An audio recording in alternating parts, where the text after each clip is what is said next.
Today's topic is the Narn-Centauri War from the second season of Babylon 5. The final outcome of this conflict was determined by another race known as the Shadows working behind the scenes, but I want to focus on these two races regarding how they fought and why. As such, I will be referencing the Shadows and their interference as little as possible, partly because any examination involving them includes other arcs stretching throughout the entire series. The roots of the conflict seen in the series go back centuries earlier to when the Centauri Republic conquered and enslaved the relatively primitive Narn.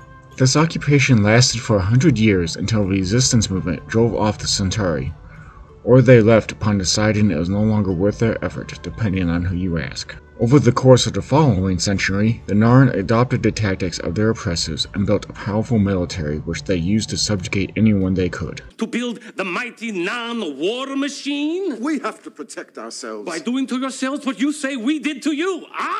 That's evolution for you. The quest for revenge consumed them, and it wasn't long before they were seizing territory from the Centauri themselves, much of which they won as diplomatic concessions due to prior claims from before the occupation.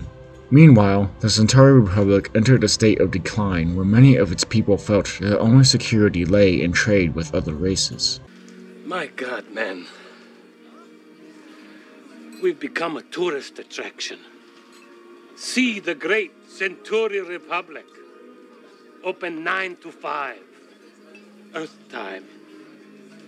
This left them with nothing but memories of greatness, despite being convinced they were still superior to nearly all others. Resentment festered within them, both toward the Narn whom they saw as the cause for this downfall, and their own government who let it happen. Increasing aggression from the Narns led to many Centauri feeling they had to take matters into their own hands. One such faction rose to power following the destruction of two Narn holdings, a military base and then a colony.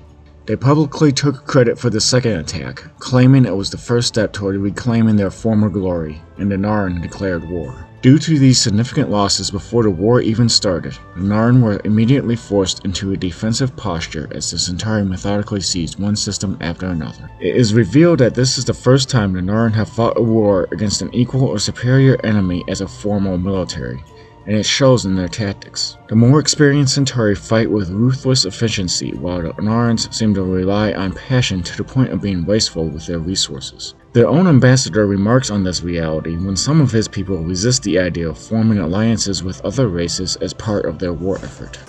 But these outbreaks of violence are jeopardizing our chance to make allies with the humans and all the other aliens. We are Narns. We never needed allies before. We've never been in this position before. We pushed the Centauri off Narn through a war of attrition so that it wasn't worth their effort to stay. But direct, open, and total war requires a completely different approach. An example of this shortcoming is seen in a skirmish which takes place at the Babylon 5 station. Although resistant to the demands levied against them, the Centauri proved willing to cooperate with the station's leadership.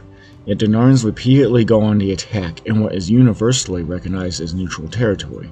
When one of their cruisers arrived to confront a Centauri vessel threatening to blockade the station, Babylon control to Narn cruiser. We do not, repeat, we do not require assistance. Do not interfere. We have the situation under control. Narn cruiser powering up weapon systems.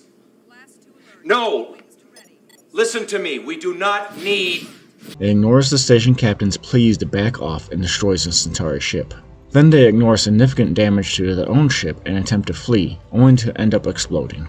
By all appearances, the Narn would have dealt far more damage to Centauri had their war effort not been crippled by the Shadows, but there's no way to know for sure. They may have learned better tactics as the war dragged on, or it could have only resulted in more Centauri dying with the same outcome for the Narns. Each side in this fictional conflict teaches one or more important lessons for life. It is not healthy to live in the past. The quest for revenge only leads to destruction for all involved, and passion is best tempered by logic. What do you think? Are there any particular facets of this arc that resonate with you? Let me know in the comments. Don't forget to subscribe and enable notifications so you will always see when I upload a new video. You can also follow me on Facebook and Instagram where you will see more of my original content. Links in the description below.